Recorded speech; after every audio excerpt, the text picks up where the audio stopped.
Volvemos en Enfoque Ciudadano en Teleradio 350M Digital, hoy con el doctor Joffrey Campaña. Nos acompaña también el doctor Abraham Dager para este conversatorio, pero fundamentalmente el doctor Campaña, quien tiene algunas noticias bombas, según el licenciado Rubén Ponce. Así que adelante, licenciado Rubén Ponce. Sí, gracias, Fidel. Doctor, es para nosotros altamente satisfactorio tenerlo aquí. Hace mucho tiempo le hemos venido haciendo un seguimiento de su actividad profesional, un abogado próspero, un abogado que ha estado involucrado en casos, decía por ahí un escritor, en sucesos e insucesos de los temas diarios del país. Y sinceramente para este programa Enfoque Ciudadano es interesante conversar con usted, doctor. Doctor, ¿usted es un jurista químicamente puro o es un jurista que está interesado también en otros tipos de problemas, de soluciones a los problemas del país? Buenos días, bienvenido. Muchas gracias, un saludo a los oyentes. Mire, yo soy un abogado que ejerce la profesión desde hace ya casi 20 años. Vivo de mi profesión, vivo del ejercicio diario. Conozco perfectamente lo que significa tener un estudio jurídico, llegar a fin de mes, tener que pagar sueldos, salarios, no solo a fin de mes, quincena. Sé el esfuerzo de pagar décimos, sé el esfuerzo de tener a los empleados, al personal afiliados al seguro. Sé lo que significa pagar impuesto a la renta al final del año. Sé lo que significa todo ese entramado tributario para cualquier ecuatoriano común. Pero sustancialmente soy un ecuatoriano que a partir del ejercicio de la profesión he podido conocer un sinnúmero de situaciones de todo orden patrimonial, orden familiar, orden de violencia de género, etcétera. Y por supuesto, desde que era muy pequeño, he estado siempre interesado en lo que pasa en el país. Por fortuna, en mi casa, desde cuando yo era niño, en los almuerzos, se hablaba de política, y se hablaba de política porque se comentaban los sucesos diarios, se veía, más allá de la propaganda, Televistazo, y al ver Televistazo era común todos los días discutir los temas importantes en mi familia en los almuerzos, de tal manera que he estado siempre inmiscuido en lo que pasa en el país. Soy un asiduo lector de los diarios, voy a foros, seminarios, eventos, estoy metido en la vida política, sé lo que pasa, tengo muchos amigos, soy amigo y abogado de al menos 2 expresidentes, amigo de otros tantos, tengo muchísimos amigos, ministros, exministros, etcétera. Entonces he estado siempre inmiscuido ligado al poder.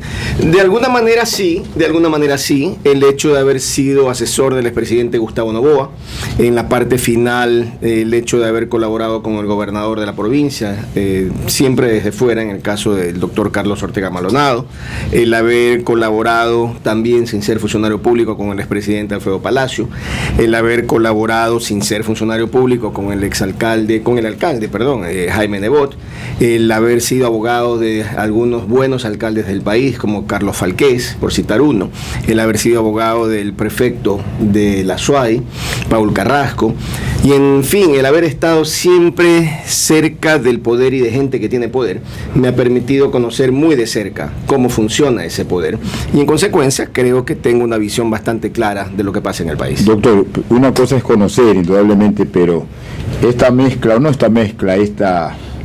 participación con muchos políticos de este país y con funcionarios, como usted ha especificado, expresidente, ¿eso no le permite a usted no tener una visión clara, entender realmente cuál es el objetivo fundamental de este país, sino manejarse simplemente como un amigo, no tener un concepto crítico de ninguno de ellos, porque usted ha sido abogado, porque es amigo?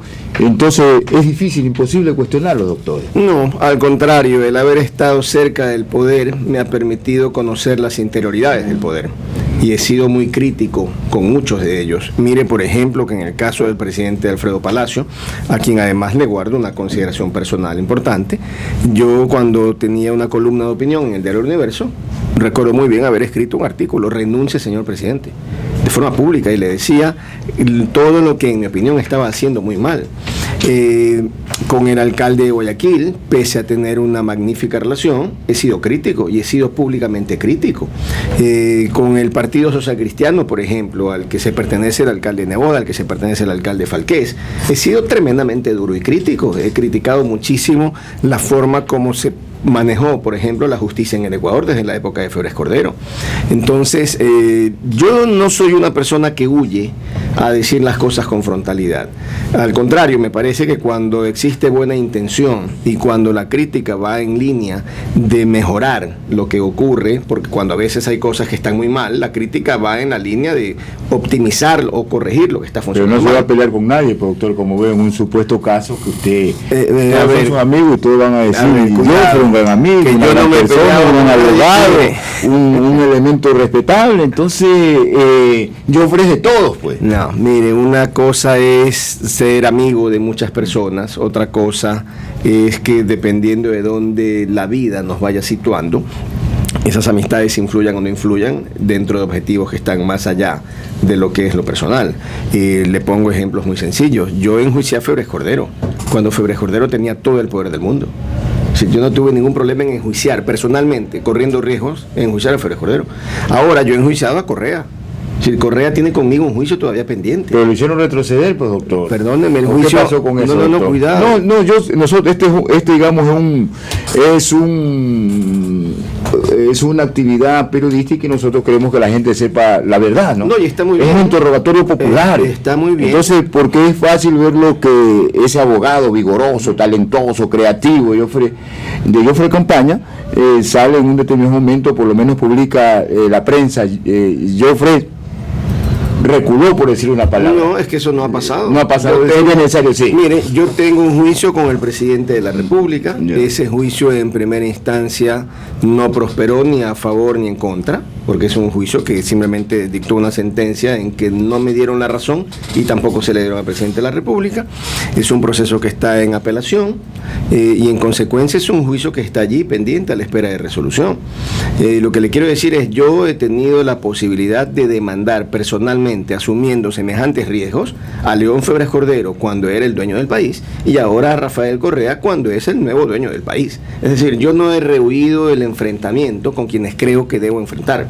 Y creo que debo enfrentarlos porque al final del día ambos tienen, en mi opinión, perfiles sumamente parecidos, dinámicas del poder muy parecidas, pero además, a lo que es vital, ese control absoluto de la institucionalidad que le hace tanto daño a una democracia, fue propio de ambos y es propio en este momento de Rafael Correa.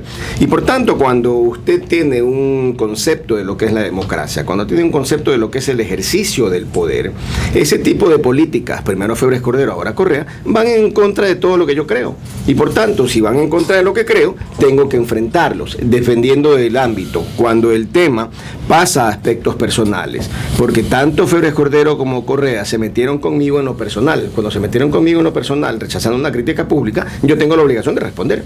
Ahora, si la disputa es institucional o conceptual, hay otro escenario, pero yo no rehuyo a los enfrentamientos ni a los debates, porque por fortuna, más allá de que mi profesión está en las leyes, tengo y creo tener un conocimiento bastante amplio de lo que significa en los temas públicos y por tanto me siento en condiciones de opinar, sugerir, criticar, recomendar. Si vamos a seguir este diálogo con el doctor Joffre Campaña, él tiene alguna propuesta y luego vamos a preguntar algunas cosas sobre sus aspiraciones, porque seguramente como ecuatoriano ilustre tendrá algunas cuestiones personales con que luchar. Se une a este diálogo el ingeniero Fidel Ponce. Doctor Campaña, usted como jurista, desde su visión jurisdiccional, ¿cuál es la situación de la justicia en el país de acuerdo a su lectura?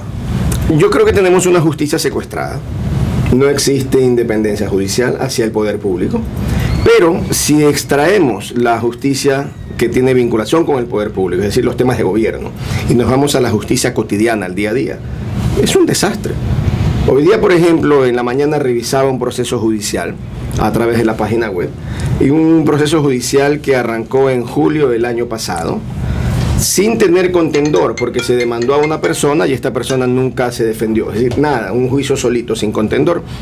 Estamos ya en septiembre y recién tiene sentencia de primera instancia. En un juicio ejecutivo, sin contendor, es decir, sin excepciones, sin pruebas, sin nada.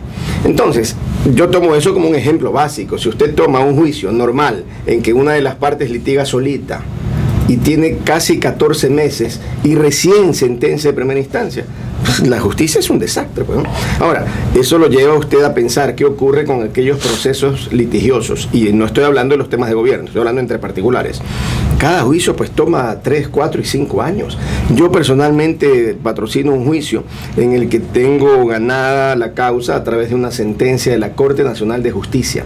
Van para 11 meses. Desde que la Corte Nacional resolvió, viene el proceso de Guayaquil, y los jueces de Guayaquil lo que tienen que hacer es ordenar, y digo la entidad, al Seguro Social, que pague una indemnización al doctor Fidel Jaramillo, que está fijada en la propia sentencia de la Corte.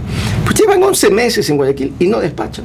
No despachan, se hacen 15, 20 petitorios, no despachan. Entonces, en síntesis, ¿cómo veo yo a la justicia en el Ecuador? Colapsada, un desastre que no ofrece a nadie garantías de seguridad jurídica. Sí, doctor, pero ese es un lamento borincano, como decía por la canción, de todos estos últimos tiempos. Febres Cordero metió los tanques, Borja, todo el mundo ha jugado con la justicia. Entonces, al parecer, es una vieja táctica de los políticos, una forma de mantener el poder. Bueno, y una forma para muchos de enriquecerse. La justicia no es solamente no. Hay diferencias muy claras. Sí. ¿No? ¿Qué pasaba en la época de Febres Cordero? Y hablemos de la Corte Nacional de Justicia. Febres Cordero quería controlar... en esa época, Corte Suprema en esa época. Sí. Febres Cordero quería controlar las Cortes, porque se dio cuenta que quien controla las Cortes controla finalmente el poder. Entonces las quería controlar. Pero había una Corte Suprema en la que había, en definitiva, dos bandos. Los bandos pro Febres Cordero o pro partidocracia, por así llamarlos, izquierda y porque puede ser el pacto de izquierda democrática con Febres Cordero. Y había un grupo importantísimo de jueces, casi el 50%, de gente intachable. Y cito nombres, doctor Santiago Andrade Uvidia, por ejemplo, por citar uno. Pero había el doctor Ernesto Albán Gómez y otros más, juristas de primera línea. ¿Qué pasaba en esa época? Claro que había unos miembros de la Corte Suprema totalmente descalificados, por decirlo menos, pero había un equipo importante que ponía el equilibrio, el balance. Pero hoy día, ¿qué pasa en la Corte Nacional? Usted en la Corte Nacional de hoy no encuentra pues gente independiente o imparcial. No hay uno independiente o imparcial. Entonces, ¿qué es lo que tenemos al final del día? Que estos problemas que vienen desde hace años, lejos de haberse arreglado en estos últimos 8, vamos para 9 años del correísmo, se han agravado. Yo suelo decir cuando acudo a las Cortes y cuando me preguntan cómo están las Cortes hoy, digo, es la misma tara de siempre, solo que ahora con aire acondicionado. Doctor, y hablando de la Corte y hablando de la justicia, a veces los abogados tienen el poder para poder ejercer su profesión y mantener determinados criterios. Usted es abogado, si no me equivoco, y ayúdeme, del señor Fabricio Correa, ¿no? Correcto. Mucha gente dice que él cometió hechos irregulares, pero de todas maneras el presidente es el hermano del presidente de la República, un tema que tiene que ver con el Estado ecuatoriano. ¿No es un poco incómodo defender a alguien que está definitivamente ligado al poder? Porque el propio presidente ha dicho, es mi hermano y yo no lo puedo enjuiciar, qué sé yo. ¿Cómo usted se maneja al respecto en ese asunto, doctor? Desde el punto de vista ético, más allá de no está en discusión sus condiciones de jurista de los más importantes de este país. Mire, para empezar, yo creo que cada abogado es un juez, es el primer juez de su causa. Es decir, cuando viene un cliente con un problema y el cliente expresa el problema, el abogado lo primero que hace es evaluar la situación. Y al evaluar la situación, el abogado encuentra si su cliente tiene razón o si su cliente no tiene razón. Cuando el cliente tiene razón, es muy fácil defenderlo, porque existe una fuerza que da justamente ese sentirse que la verdad está de su lado. Y de otro lado está cuando el cliente no tiene la razón. Yo en mi ejercicio profesional, por definición, yo no tomo casos en los que siento que mi cliente no tiene la razón. Primero, porque no me gusta defender causas imposibles. Segundo, porque no me gusta defender causas injustas. Y tercero, porque me parece que los abogados no debemos prestarnos, y voy a usar una expresión muy fuerte, para sinvergüencerías de nadie. En ocasiones va un determinado cliente, expone el caso, y usted le dice, oiga, pero usted no tiene razón, usted aquí ha violado tal ley, ha violado tal contrato, usted lo que tiene que hacer es arreglar con su cliente, si no tiene cómo pagarle, pues busque un plazo, pero no puede meterse a litigar 2, 3 o 4 años sabiendo que no tiene la razón, y menos pretendiendo que el abogado va a hacer lo necesario para torcer la verdad. Muchos clientes se van enojados porque me dicen, bueno, pero es que usted es abogado y tiene que defenderme. Y yo les digo, no, yo soy abogado que defiendo causas en las que creo. Y en esa línea yo conocí a Fabricio Correa en el año 2003. Es decir, mucho antes de que Rafael Correa se presumiera que iba a tener algún protagonismo político. Yo defendí a Fabricio, soy amigo de Fabricio desde aquella época, he visto muchas luchas de Fabricio Correa contra la corrupción en el poder, no solamente en este gobierno, en otros, y por tanto yo he sido en eso solidario. Y luego, cuando vinieron aquellos problemas que son de público conocimiento, yo no encontré que Fabricio Correa hubiera cometido una incorrección, y por tanto me permití defenderlo públicamente. E incluso en alguna ocasión en que Fabricio dio unas declaraciones que no se ajustaban a la verdad, porque me acuerdo muy bien que en algún momento Fabricio dijo en Ecoavisa que yo lo había asesorado para conformar compañías en el exterior, etcétera. Yo lo desmentí públicamente y dije, está Fabricio Correa equivocado. Yo no solamente que no lo defendí en ese tema o no lo patrociné en ese tema,